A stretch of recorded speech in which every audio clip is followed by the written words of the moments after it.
Buenas tardes a todos. Es un gusto estar nuevamente reunidos con todos ustedes los viernes en esta segunda actividad y sobre todo compartir una charla más que homenajea al libro de los espíritus en sus 161 años, y en esta oportunidad vamos a hablar sobre la ley de libertad.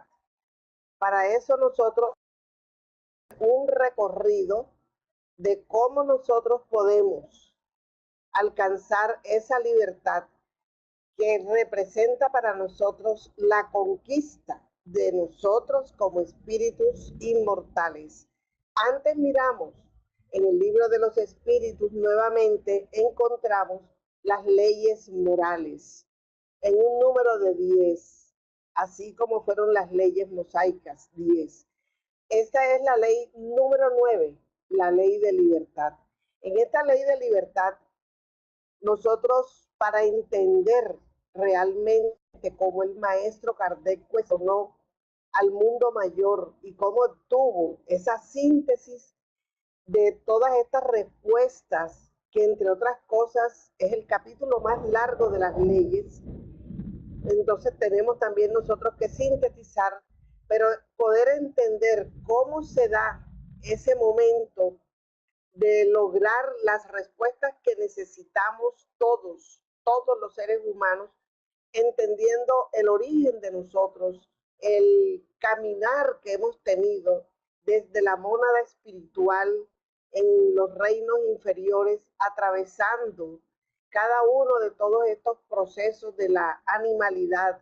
Y es allí donde nosotros nos vinculamos con nuestros antepasados, con nuestros ancestros, entendiendo que desde los primeros hominidios hasta el día de hoy son muchas las experiencias y los representantes de estos saltos evolutivos que hemos tenido para nosotros poder encontrar en esos ancestros y en esos antepasados que es la vivencia y el proceso evolutivo por el cual hemos atravesado y en el cual hoy nos encontramos.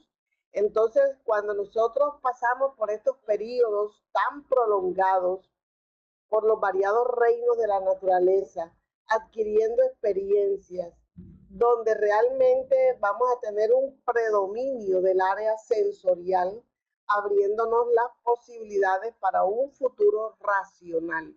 Entonces entendemos que en todos estos procesos evolutivos, de donde nosotros venimos transmigrando, aprendiendo, experimentando, conquistando, vamos también, la palabra sería hacer para nosotros que esas conquistas sean permanentes, sean verdaderas. Entonces encontramos que vamos desarrollando, en ese momento, vamos desarrollando las potencialidades con las cuales nuestro Padre Creador nos entrega el raciocinio, nos nivela, nos pasa del reino animal superior al reino hominal, y es allí donde vamos a tener una serie de potencialidades íntimas que vamos a desarrollar con el trabajo, con vivencias orgánicas, con ese mantenimiento del cuerpo que le dedicamos y le damos más importancia al cuerpo que realmente a lo moral. Nos preocupamos mucho por el alimento, por el reposo, por la reproducción, permaneciendo intensamente caracterizando la realización humana en las reiteradas reencarnaciones. Cuando nosotros entendemos que ese periodo era necesario vivirlo, experimentarlo, adquirir, es la palabra, adquirir esas conquistas, adquirir el desarrollo de esas potencialidades, nos vamos dando cuenta que en cada oportunidad reencarnatoria se van a instalar nuevos valores morales que nos van a habilitar en la conciencia terrestre para un grado más elevado de ascensión, que va a fundirse con el inconsciente individual, y lo va a impulsar siempre hacia unas elevadas percepciones. Es un proceso lento, profundo, porque la conciencia se encuentra en germen en el propio ser, así como se encuentra en germen en la oscuridad de la ostra, en la oscuridad de la concha, se encuentra el germen de la perla. Y es a través de esa oscuridad en donde el nácar, que son las redes, las capas de esa sustancia lustrosa que alberga la concha, es herida por un grano de arena, por un objeto extraño, y de inmediato comienza una reacción. Y en esa reacción hay una excitación de ese tejido que va protegiendo realmente a su propio interior, lo va protegiendo y va formando esta maravillosa perla, esta hermosa perla. Entonces, cuando nosotros encontramos que dentro de ese proceso lento y profundo vamos a tener experiencias difíciles, dolorosas, vamos a tener heridas, frustraciones, pero eso es lo que debe realizar en nosotros un gran trabajo. Le llaman resiliencia. Aquel trabajo se convierte en nosotros en la oportunidad de crecer y de esta manera convertirnos también nosotros en perlas. Entonces vemos allí que para nosotros ser realmente la obra de arte maravillosa a nivel espiritual, a nivel moral, necesitamos reaccionar muy bien ante las heridas que recibimos de nuestro entorno, en lo social, en lo emocional, en lo físico inclusive.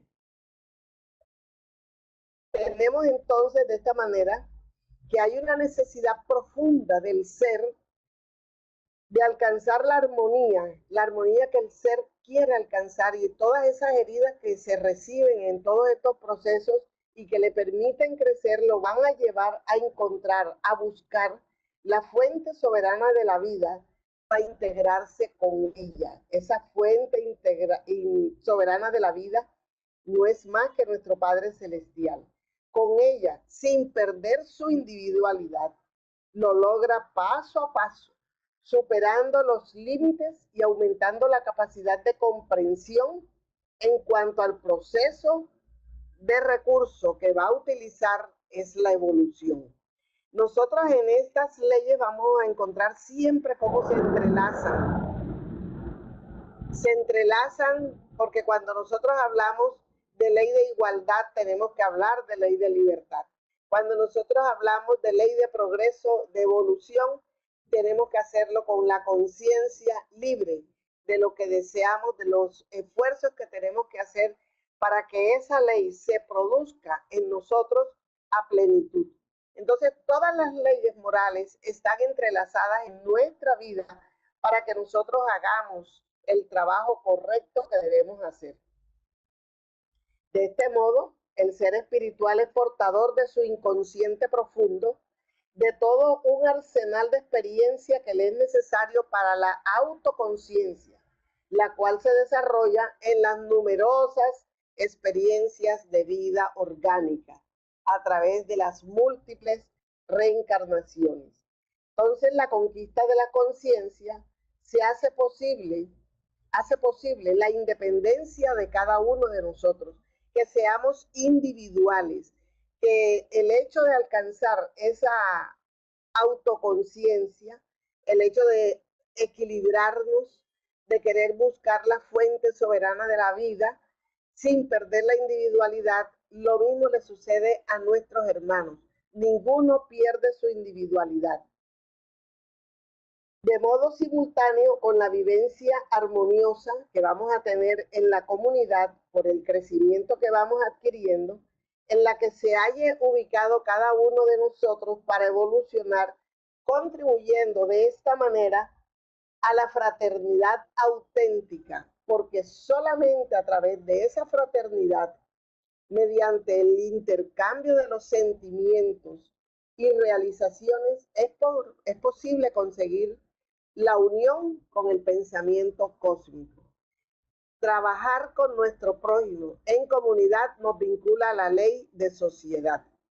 Entonces, esa ley de sociedad bien llevada, con sentimientos fraternos, con realizaciones altruistas, es lo que nos va a permitir a nosotros alcanzar esa unión con la fuente soberana de la vida.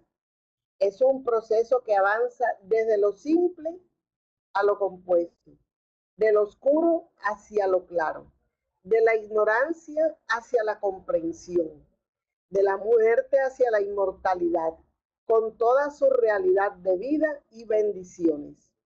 En la conciencia se encuentra adormecida el ser espiritual que ella es, el alma, es la conciencia, aguardando los esfuerzos de las relaciones de nosotros con nuestro prójimo y de los conocimientos que debemos despertar, propiciando cada vez más posibilidades de relaciones, de realizaciones. En la conciencia, por lo tanto, se detectarán los conflictos, los problemas, los desafíos que afligen a todos los individuos. Allí los psicoterapeutas van a tener que hacer un trabajo intenso para poder iluminar los complejos escondirijos de nuestra psiquis, de nuestra historia espiritual, en los cuales están guardados todos los fenómenos de la historia evolutiva de cada uno de nosotros. Juana de Ángelis, en el libro de Momentos de Conciencia, nos hace una entrega de un conocimiento cuando nos dice que hay estudios muy cuidadosos del comportamiento humano que han demostrado que en la sociedad existen 3 biotipos representativos de los individuos. Estos 3 biotipos son los dependientes, los insatisfechos y los realizados. Los dependientes, aquellos que establecen sus metas a través de circunstancias ajenas a su voluntad, sin adquirir la conciencia individual de satisfacción. Solamente son felices, son amados. Le falta la confianza en sí mismo. Se desequilibran, se enferman y toda su felicidad está en manos de otros, según ellos, porque no quieren crecer, porque se estancan y se mantienen allí en una comodidad, en un confort de poco esfuerzo.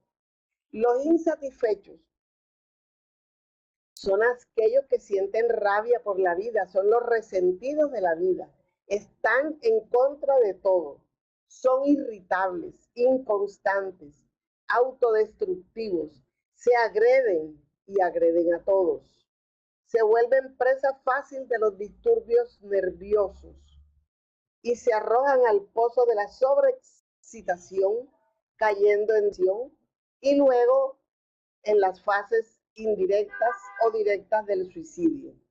De ese grupo surgen normalmente los criminales, los déspotas, los amantes de la guerra, los conflictivos, los que siempre encuentran una razón para estar enfrentados y mostrar su insatisfacción.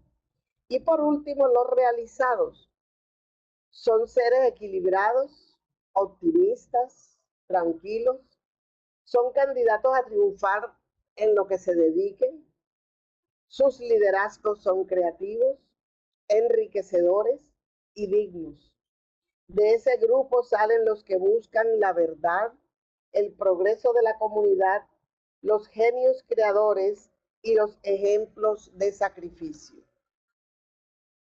La causa próxima de estos comportamientos, ¿por qué tan diferentes?, tienen su raíz en el grupo familiar responsable de su formación. Entonces, la familia es responsable de que los seres que son entregados a ellos se conviertan en seres independientes, en seres satisfechos y en seres realizados. Si no lo son, es porque hay fallas en la educación del hogar.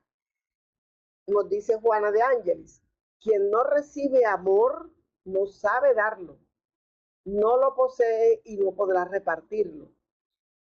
En la infancia del cuerpo, el espíritu encarnado plasma en la conciencia la escala de valores que orientarán su existencia.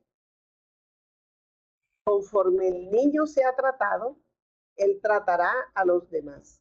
Él creará estímulos en la dirección del trato que recibe.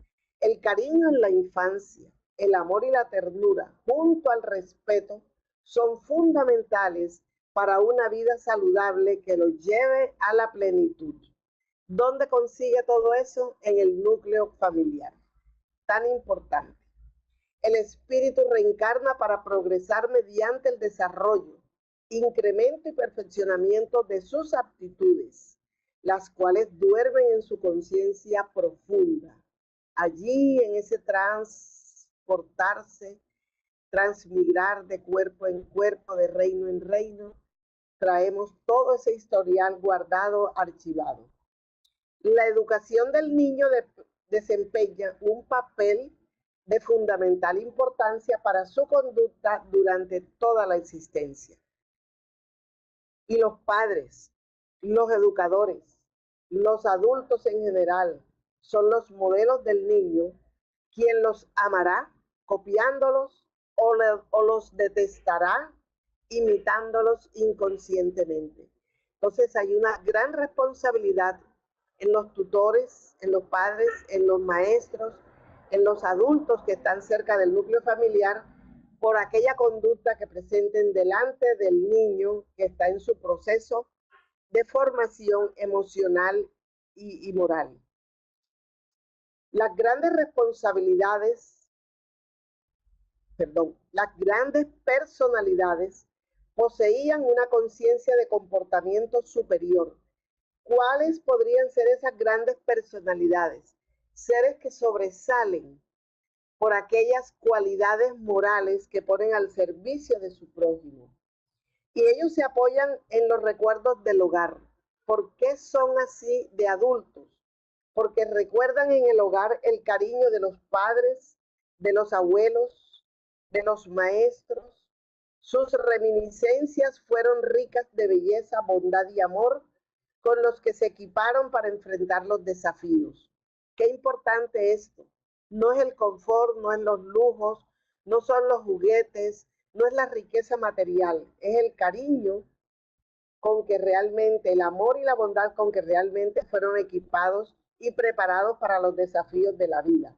Y aquellos que fueron víctimas de holocausto, grandes personalidades, ellos poseían la conciencia de paz. Todos nacen y renacen en los núcleos familiares y sociales que necesitan.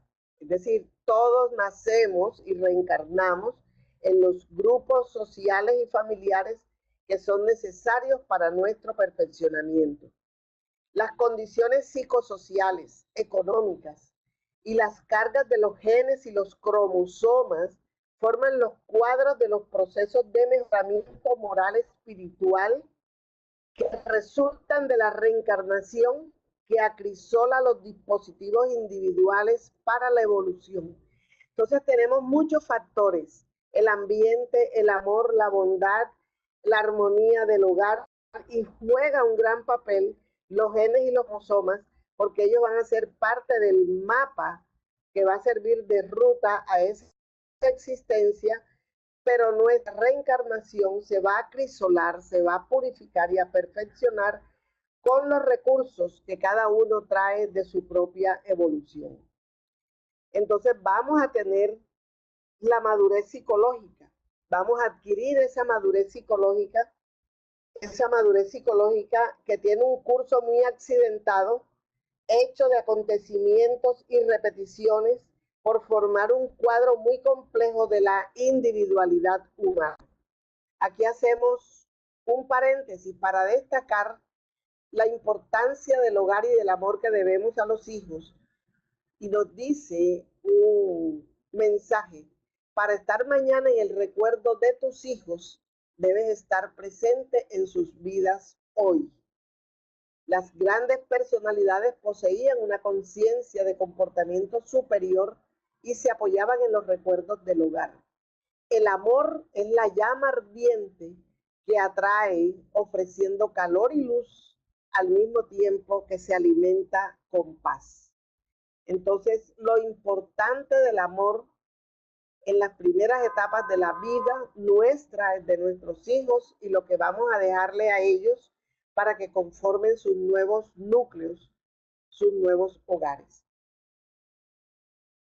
Y cuando ya alcanzamos esa madurez psicológica, que tiene ese curso muy accidentado, hecho con acontecimientos y repeticiones, es decir, ¿cuántas veces tenemos que regresar para superar un defecto?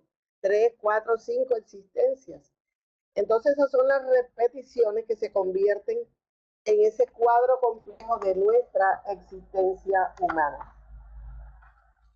Entonces, de esa posición receptiva y egoísta surge la necesidad de crecer y ampliar el círculo de amigos. En su condición de animal gregario que es, el hombre tiene una fase afectiva donde surgen las primeras expresiones del amor. Al expandir ese sentimiento, comprende que el egoísmo y el narcisismo solo conducen a la autodestrucción. El amor es la llama ardiente que atrae ofreciendo calor y luz al tiempo que alimenta con paz. Y encontramos entonces la madurez afectiva y ahí el ser resplandece y se supera. El paso siguiente es la madurez mental. Debido a la comprensión de que la vida es rica de significado y su sentido es la inmortalidad. Cuando entendemos esto, de que el sentido de la vida es la inmortalidad, nosotros comenzamos a hacer un trabajo de inversión de valores y le vamos a dar mucha más importancia a nuestra vida moral, emocional, espiritual, a nuestro crecimiento, que a las situaciones de orden material. Y es así como se alteran los intereses y se aclaran los paisajes del sol de la razón que sostienen la fe en el hombre, en la vida y en Dios. La mente, en su contexto y complejidad, resulta de las expresiones de su naturaleza. Son dos expresiones que ofrece la mente: el intelecto y la razón, siendo el primero la formación discursiva y la segunda de carácter intuitivo. Por eso surgen dos conductas de aprendizaje en lo que hace al pensamiento y a su uso correcto, que es pensar acertadamente, que debe ser la meta elevada por nosotros alcanzar. Hay una gran variedad de niveles de pensamiento, claro que sí. Resultan de las conquistas intelectuales que no son iguales en todos, de las conductas de crecimiento moral que no son iguales en todos, y que eso nos permite a nosotros lograr el discernimiento, y para eso llegaremos, logrando eso llegaremos a la madurez. Entonces se hace indispensable pensar, razonar, ejercitar la mente y la capacidad de discernimiento. Se presenta entonces el desafío de la madurez moral. La madurez moral es la responsable por la superación de los instintos y de las sensaciones groseras. Cuando ya nosotros logramos esta madurez moral, quiere decir que hemos entendido la finalidad de nuestra inmortalidad. Hemos aceptado que somos transitorios en esta vida, que estamos construyendo nuestra propia felicidad con un esfuerzo y con un comportamiento adecuado. La escala de valores rompe los límites de las conveniencias interesadas. Es decir, cuando ya tenemos valores morales adquiridos, no nos frenan las conveniencias de orden material, para apoyarnos en los códigos de la ética universal, que tiene por base a Dios, los seres, la naturaleza y el propio individuo. Comprende entonces que el límite de la propia libertad comienza en la frontera del derecho ajeno, nunca aspirando para sí lo que no le gustaría recibir para otro. Tenemos allí la regla de oro. Y comenzamos entonces con nuestro tema, en realidad, de la ley de libertad del libro de los espíritus, codificado por Allan Kardec. Pero antes tenemos un comentario que nos hace el mismo maestro Kardec y nos dice: la realización moral es entusiasta y dinámica y amplía las posibilidades del crecimiento ético, estético y espiritual del ser. El sentido moral es el verdadero que supera los límites ocasionales y se mantiene legítimo en todas las épocas, como aquel que está instituido en el Decálogo de Moisés y en el Sermón de la Montaña con las bienaventuranzas. El hombre psicológicamente maduro vive la amplitud infinita de las aspiraciones, de lo bueno, de lo bello, de lo verdadero, y desprovisto ya del egoísmo, alcanza a superar el ego y se torna un hombre integral en la fraternidad, propiciando amor y paz en rumbo del infinito. Y encontramos entonces en nuestro capítulo de la ley de libertad, de las preguntas 825, 826, 827 y 828, respuestas muy interesantes de lo que es la libertad natural.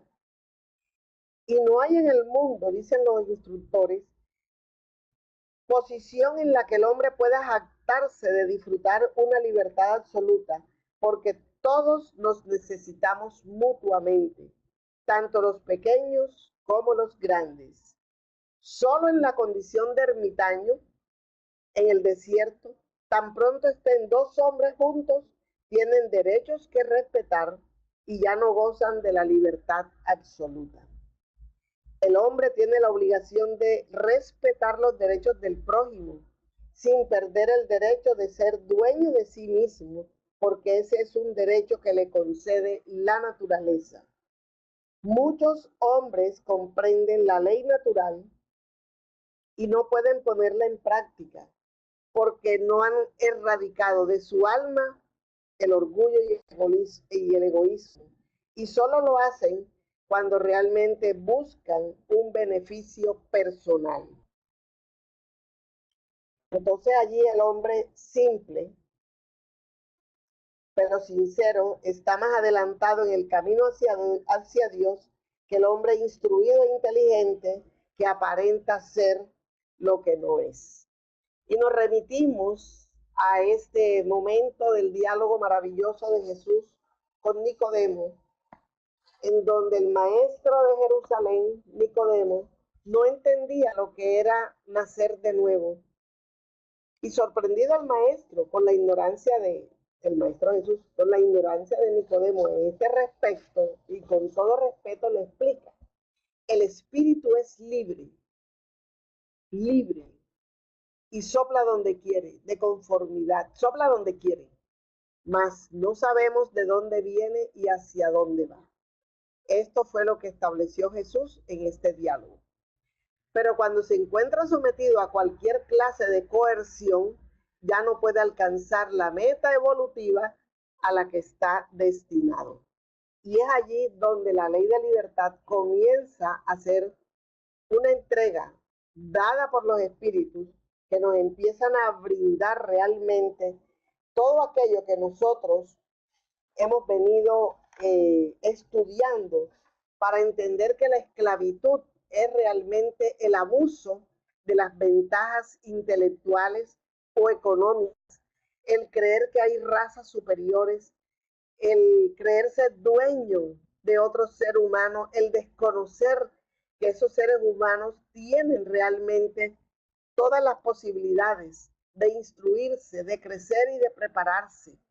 Y lastimosamente la esclavitud ha estado presente, por lo menos en el continente suramericano, en Cartagena, que tenemos testimonios vivos de esa presencia, y también la presencia de un gran misionero como fue Pedro Claver, jesuita español, que se dedicó a liberarlos, a comprarlos para liberarlos y evangelizarlos.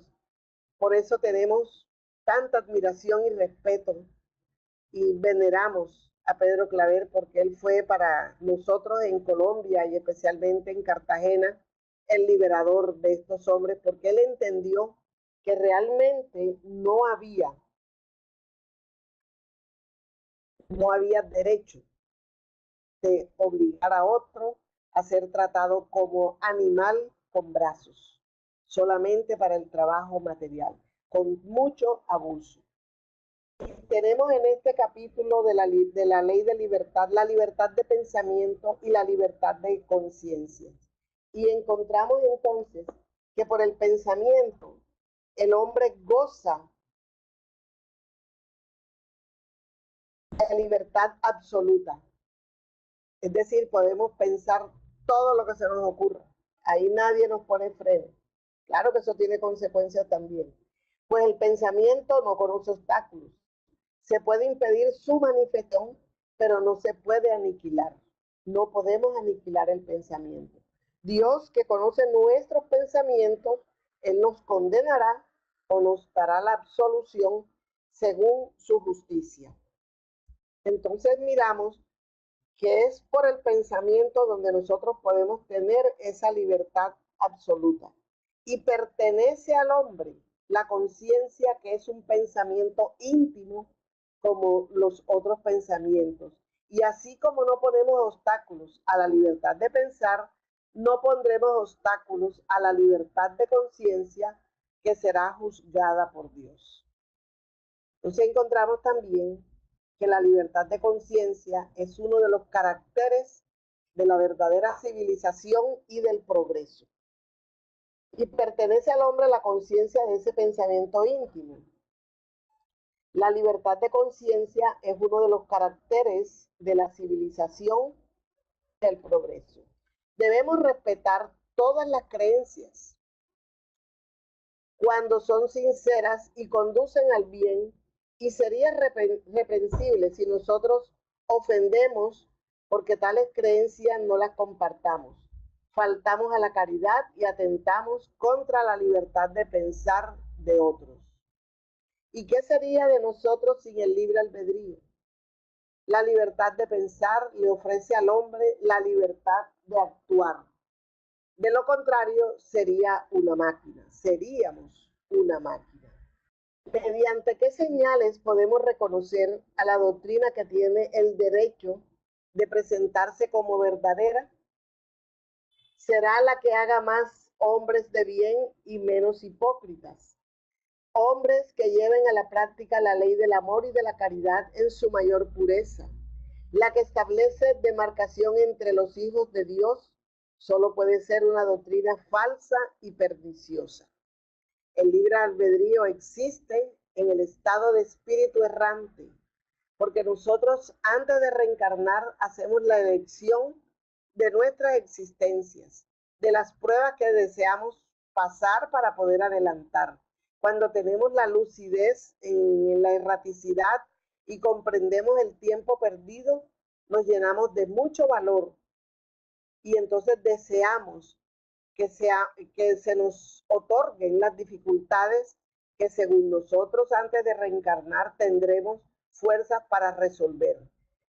Y como encarnados nosotros tenemos la posibilidad de ceder o de resistir al mal, a esas incitaciones, a esas tentaciones a las cuales nos hemos sometido voluntariamente. Entonces nos queda claro que el libre albedrío lo tenemos como espíritus errantes al escoger nuestras pruebas en la existencia que deseamos, inclusive a escoger la familia, a escoger la enfermedad, los padecimientos en caso de que no cumplamos, y ya encarnados tenemos la posibilidad de aceptar o no las incitaciones, de las tentaciones, de los placeres y de todo aquello a través de lo cual nos hemos sometido voluntariamente. Evidentemente, la doctrina espírita es más moral al admitir en el hombre el libre albedrío en toda su plenitud. Entonces, cuando nosotros encontramos esta posibilidad de ejercer el libre albedrío con la responsabilidad y las consecuencias de lo que nosotros elegimos, vamos a encontrar allí en la doctrina espírita toda la posibilidad de superarnos moralmente, de saber que cada situación de esa va para nosotros con una consecuencia por la cual seremos juzgados. Preguntaba el maestro Kardec a los espíritus, ¿podemos conocer el porvenir? Porque ya sabemos que es difícil conocer el pasado, tenemos ese velo del olvido, que lo vamos adquiriendo en la medida que vamos perdiendo la noción de la conciencia para reencarnar, y ya estamos reencarnados y tenemos que autodescubrir las tendencias, las inclinaciones, los defectos, inclusive las conquistas, el arte, aquello que nos gusta, para nosotros hacer esa personalidad que queremos saber quiénes fuimos. Ahí está nuestro perfil en la conducta psicológica y emocional que presentemos, y moral también. Pero ¿y el porvenir? Entonces nos dicen los instructores que depende de la utilidad que tenga el porvenir. Porque si nosotros conocemos que en el porvenir vamos a tener realizaciones provechosas, ¿qué sucede? Que nosotros nos estancamos a que esa situación provechosa se dé por sí sola. Entonces no vamos a obtener realmente la meta o el provecho que esa situación va a tener, porque nosotros nos vamos a relajar en ese sentido. Solamente en casos excepcionales, cuando hay un crecimiento y cuando hay una utilidad de conocer ese porvenir que va a motivar a algunos seres a seguir adelante en sus investigaciones, en sus propósitos, en esa fe que tienen de seguir realizando empresas que son benéficas para la comunidad, les dejan entrever, por un permiso superior, les dejan entrever algo del porvenir. Siempre que haya una utilidad, pero es muy raro que estos casos se estén manifestando y se estén presentando, porque realmente nosotros nos quedaríamos quietos esperando que las cosas buenas sucedan sin nosotros hacer ningún esfuerzo. Entonces, ¿cuál es el móvil de las acciones humanas? ¿Qué realmente nos mueve a nosotros a crecer? Nos mueve a crecer el libre albedrío, la realización de la adquisición de la conciencia, de ir sacando de nuestra conciencia profunda hacia nuestra conciencia lúcida y nuestra madurez, ir sacando todo aquello que representa para nosotros un motivo de perturbación mental. Esa perturbación mental a veces le impiden al hombre ser dueño de sus propios pensamientos, y por consiguiente ya esa perturbación mental le quita libertad. Esa perturbación suele ser como un castigo para el espíritu que haya sido vano y orgulloso, que empleó mal sus facultades. Entonces podrá renacer en el cuerpo de un idiota, como el déspota en el cuerpo de un esclavo. El mal rico renacerá como mendigo. Entonces el espíritu sufre con esa coacción de la que tiene perfecta conciencia. En eso radica la acción que ejerce la materia sobre el espíritu. Pero el libre albedrío existe en el estado de espíritu errante, como lo dijimos, en la elección de las pruebas y en la facultad de ceder o no ceder ante las tentaciones que nosotros enfrentamos y algunos desafíos. Sin embargo, compete a la educación en el hogar, en las escuelas, a los maestros, combatir las malas tendencias que los niños presenten, que nosotros tuvimos, y lo hará con provecho cuando se base en el estudio profundo de la naturaleza moral del hombre. Es decir, siempre tendremos responsabilidad en la formación y educación de nuestros infantes y adolescentes. Mediante el conocimiento de las leyes que rigen esa naturaleza moral, se llegará a modificar, así como se modifica la inteligencia mediante la instrucción y el estudio. Debemos siempre pedirle a Dios la fuerza necesaria y la asistencia de los buenos espíritus, como nos recomendó San Agustín en la respuesta 919a del libro de los espíritus, para poder hacer ese autoconocimiento y poder entonces saber cómo resistir el mal que tanto nos ataca, que tanto nos acosa y que muchas veces no sabemos por qué. Pero con esta doctrina ya sabemos de dónde viene. Y en la oración que nos enseñó el Maestro Jesús, nosotros también podemos allí no pasar tan ligero esta parte que dice: no nos dejes caer en tentación, líbranos de todo mal. El Maestro Jesús en esa oración perfecta, admirablemente perfecta, nos está enseñando paso a paso, no dejó nada libre para enseñarnos todo lo que tenía que enseñarnos. Y este orar para que no nos deje Dios los guías, los mentores, los protectores de nuestra familia y de nosotros mismos, no nos deje caer en la tentación que tanto nos afecta, porque muchas veces con una voluntad débil nosotros a ella cedemos. Vamos a mirar aquí en este video, vamos a encontrar lo que es la verdadera libertad, que no está en el cuerpo, que la libertad es del alma, que ha superado, que ha vencido, que da testimonios de grandeza, que se muestra libre, que no permite que haya un yugo sobre sí, y así como es libre, cierra su casa para los perturbadores, también crece en fuerza moral a causa de su elevación, y así los malos espíritus se alejan. Pedimos entonces los 2 meses que tenía una malformación, recogida, pero que fue criada, amada, cuidada, que recibió todas las bendiciones de esta señora que la adoptó, y ella creció, desarrolló aquello que traía consigo, el talento de su voz y el talento de tocar el piano, y ante la imposibilidad de no tener sus brazos y sus manos, se ejercitó y aprendió a tocar con sus pies. Pero su canto, su melodía, la letra de esta canción de amor nos está diciendo que ella no está prisionera en ese cuerpo imperfecto, mal formado, que ella es libre y le brinda alegría a esa madre que la adoptó y a la comunidad donde ella se desarrolla. Yo le rindo a ella un tributo de admiración. Y a ustedes les doy las gracias por permitirme presentar esta charla.